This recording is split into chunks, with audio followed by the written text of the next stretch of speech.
kuaminia arkush krita arta, breusa kubra orta kabra arto, siminta numu breerta, daba subre ertalia, ribo shengere brosata, iramubre ersopre rakus irtalia, ma supre artalia rakus irtalia.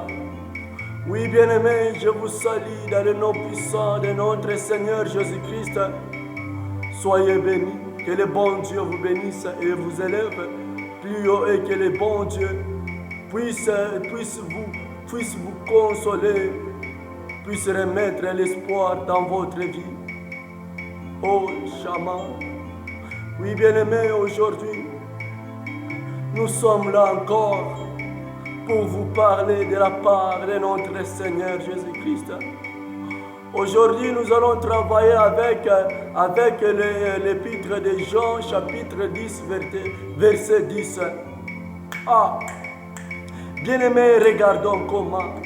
La Bible dit quoi dans Jean, chapitre 10, verset 10?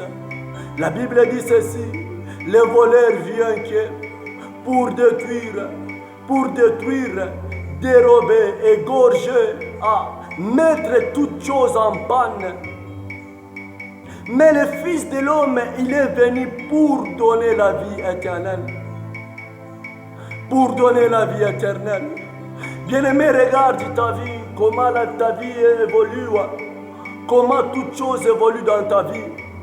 Bien-aimé, le diable, il était venu pour détruire dans ta vie. Pour détruire ta vie, pour égorger ta vie, pour dérober ta vie, pour mettre toutes choses en panne dans ta vie.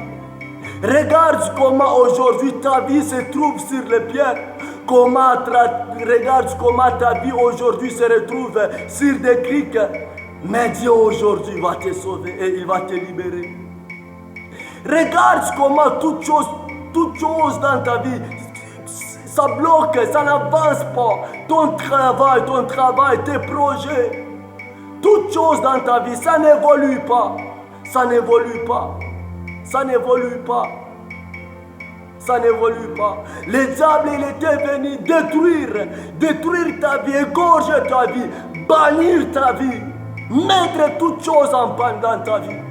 Mais aujourd'hui, je suis venu t'annoncer cette parole. Jésus, le Seigneur Jésus-Christ, il était venu. Le bon berger, il était venu pour donner la vie éternelle, pour guérir ce qui est malade, pour libérer ce qui est captif, pour rendre libre. C'est un peuple qui était captif et qui était lié, pour donner la solution à ceux qui n'en ont pas, pour donner la réussite à ceux qui n'en ont pas, pour donner la grâce à ceux qui n'en ont pas, pour sauver ceux qui n'ont pas la vie éternelle, pour rendre toutes choses en vie. Oui, Seigneur, le Seigneur Jésus-Christ s'est donné pour toi, s'est livré pour toi, s'est sacrifié pour toi. Laisse-moi vous dire, la Bible nous dit ceci en Matthieu: lorsque le maître a semé les blés, mais lorsque les manœuvres, ils sont partis au champ pour vérifier, pour arranger la semence qui était semée par les semeurs, par leur maître. Mais les ouvriers, les gens, les serviteurs de ces maîtres, en vérifiant la semence qui était semée par leur maître, ils ont remarqué quelque chose. Ils ont remarqué quelque chose. Ils ont dit ceci à leur maître: maître, tu n'as pas semé une bonne semence. Tu n'as pas semé une bonne semence. Parmi les blés que tu as semés, il y a d'autres semences qui sont étranges. Dieu en a trouvé.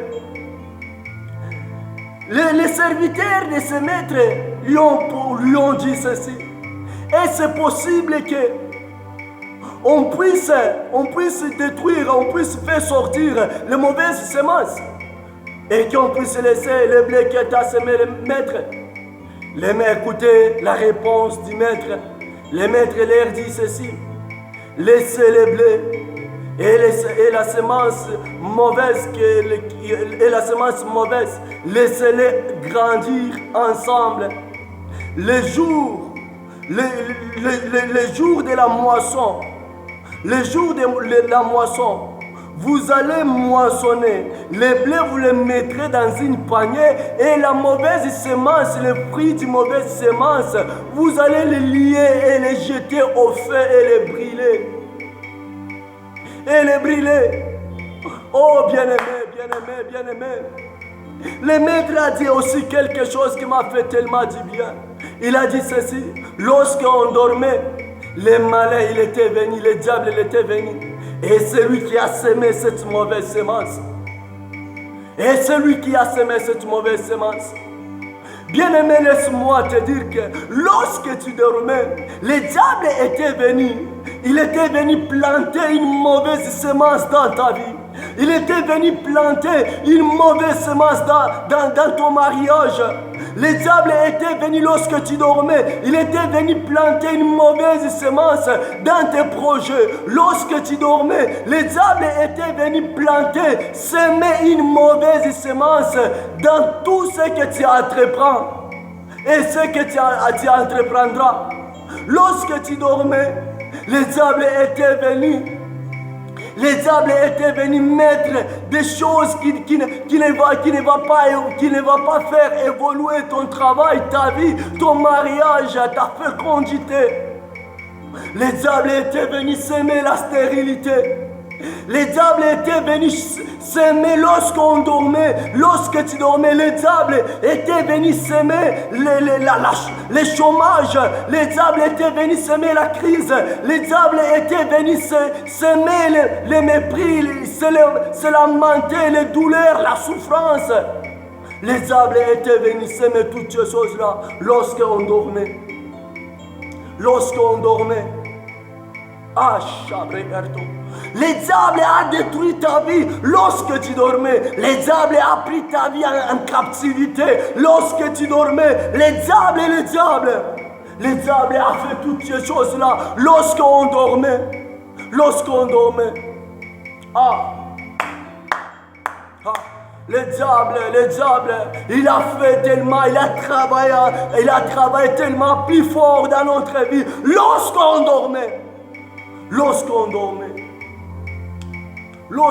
dormait, le diable, il était venu semer les mauvaises semences parmi nous. Lorsque tu dormais, le diable était venu semer une mauvaise semence dans tes enfants.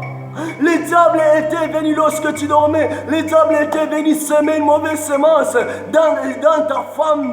Le diable était venu semer une mauvaise semence dans ton mari. Le diable était venu semer une mauvaise semence dans tes belles-sœurs et tes beaux-frères. Pour que tes beaux-frères et tes belles-sœurs ne puissent pas t'aimer, bien-aimé. Le diable était venu.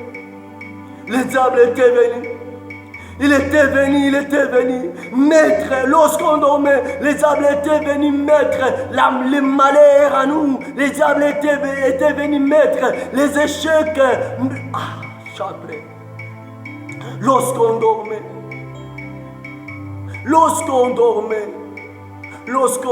les diables il était venu. Oh, bien-aimé, je parle de quel sommeil. Je vous parle de quel sommeil. Tellement le diable n'a pas besoin de la sommeil charnel, mais le diable nous saisit, nous amène en captivité lorsqu'on s'endort spirituellement. Oui, lorsqu'on s'endort spirituellement. Bien-aimés, veillons spirituellement pour que les diables ne viennent pas nous voler notre bénédiction. Veillons spirituellement pour que les diables ne viennent pas semer une mauvaise semence parmi nous. Veillons spirituellement pour que les diables ne viennent pas nous voler nos ministères, nos dons, nos onctions, pour que les diables ne viennent pas semer la stérilité à nous, pour que les diables ne viennent pas semer une mauvaise semence dans notre mariage, dans nos projets, dans nos travail, dans nos familles, dans nos quartiers, pour que les diables ne viennent pas semer une mauvaise semence à nous. Veillons spirituellement. Veillons spirituellement. Veillons spirituellement. Veillons spirituellement pour que les diables ne nous prennent pas notre bénédiction, pour que les diables ne nous prennent pas notre richesse, notre élévation, notre bonheur, pour que les diables ne nous volent pas, pour que les diables ne détruisent pas nos enfants, nos parents, nos sœurs, nos frères. Oh bien-aimés, pour que les diables ne détruisent pas nos foyers, nos mariages, nos travail, nos projets, toutes choses, nos finances, pour que les diables ne les détruisent pas. Veillons spirituellement et restons au pied de notre Seigneur Jésus-Christ. Et le Seigneur Jésus-Christ nous fera sauver, nous rendra libres. Il nous fera vainqueurs et victorieux et victorieuses devant le diable. Nous serons plus que vainqueurs dans le nom de Jésus-Christ. Dans le nom de Jésus-Christ. Dans le nom de Jésus-Christ. Bien-aimés, veillons spirituellement. Gardons notre intimité avec le Saint-Esprit pour que les diables ne viennent pas semer une mauvaise semence parmi nous, pour que gardons une bonne intimité avec notre Seigneur Jésus-Christ, pour que les diables ne viennent pas la nuit, pour que ces voleurs ne viennent pas pour nous détruire, dérober, égorger et nous voler notre bénédiction, notre richesse spirituelle et matérielle. Veillons, c'est pour cela, je vous dis, veillons spirituellement. Restons dans la présence de Dieu. Cherchons l'Éternel pendant qu'il se trouve. Donnons nos vies à Christ. Sacrifions-nous comme une offrande, une bonne honneur devant Dieu.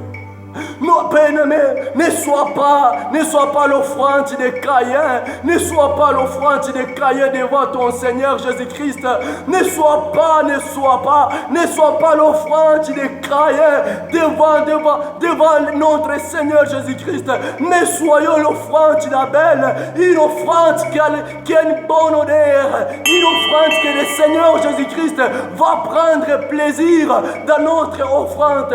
Bien-aimés, gardons l'intimité avec le Saint-Esprit, avec notre Seigneur Jésus-Christ, et toute chose va marcher, va aller de l'avant. Toutes choses, nous serons d'un récit en récit, d'un bénédiction en bénédiction. Gardons l'intimité avec le Saint-Esprit. Gardons l'intimité avec le Saint-Esprit. Gardons l'intimité. Gardons la patience dans le nom de Jésus-Christ. Donnons nos vies, nos corps. Bien-aimés, sacrifions-nous. Servons notre Seigneur Jésus-Christ avec ta jeunesse, avec notre richesse, avec notre force, avec notre courage, avec notre conscience et intelligence. Dieu, il a besoin des hommes intelligents et sages pour sauver ce monde, pour conquérir ce monde. Dieu a besoin des hommes qui ont la connaissance pour qu'ils puissent vaincre le monde et qu'ils puissent sauver d'autres âmes qui sont en perdition. Si Jésus-Christ avait vaincu le diable dans le désert, c'est parce que Jésus-Christ avait la connaissance de la parole à lui. Bien-aimé, si tu as besoin qu'un badaboum puisse t'arriver, crois en Jésus-Christ et donne ta vie à Jésus-Christ. Un badaboum va t'arriver. Ashada libre. Une badaboum, oui. La badaboum du Saint-Esprit va te toucher et tu seras transformé. La badaboum de la gloire du Père va te toucher et tu seras changé. La badaboum de l'onction du Saint-Esprit va te transformer et tu seras changé en un autre homme. La gloire du Père, l'honneur du Père, la puissance du Père l'autorité du Père, la grâce du Père, la sainteté du Père. Oh, Shabre Arso, Brico Sibrerto, Raperarto Broshida, Ikra Arsolia. Bien-aimé, crois seulement et tu verras les miracles.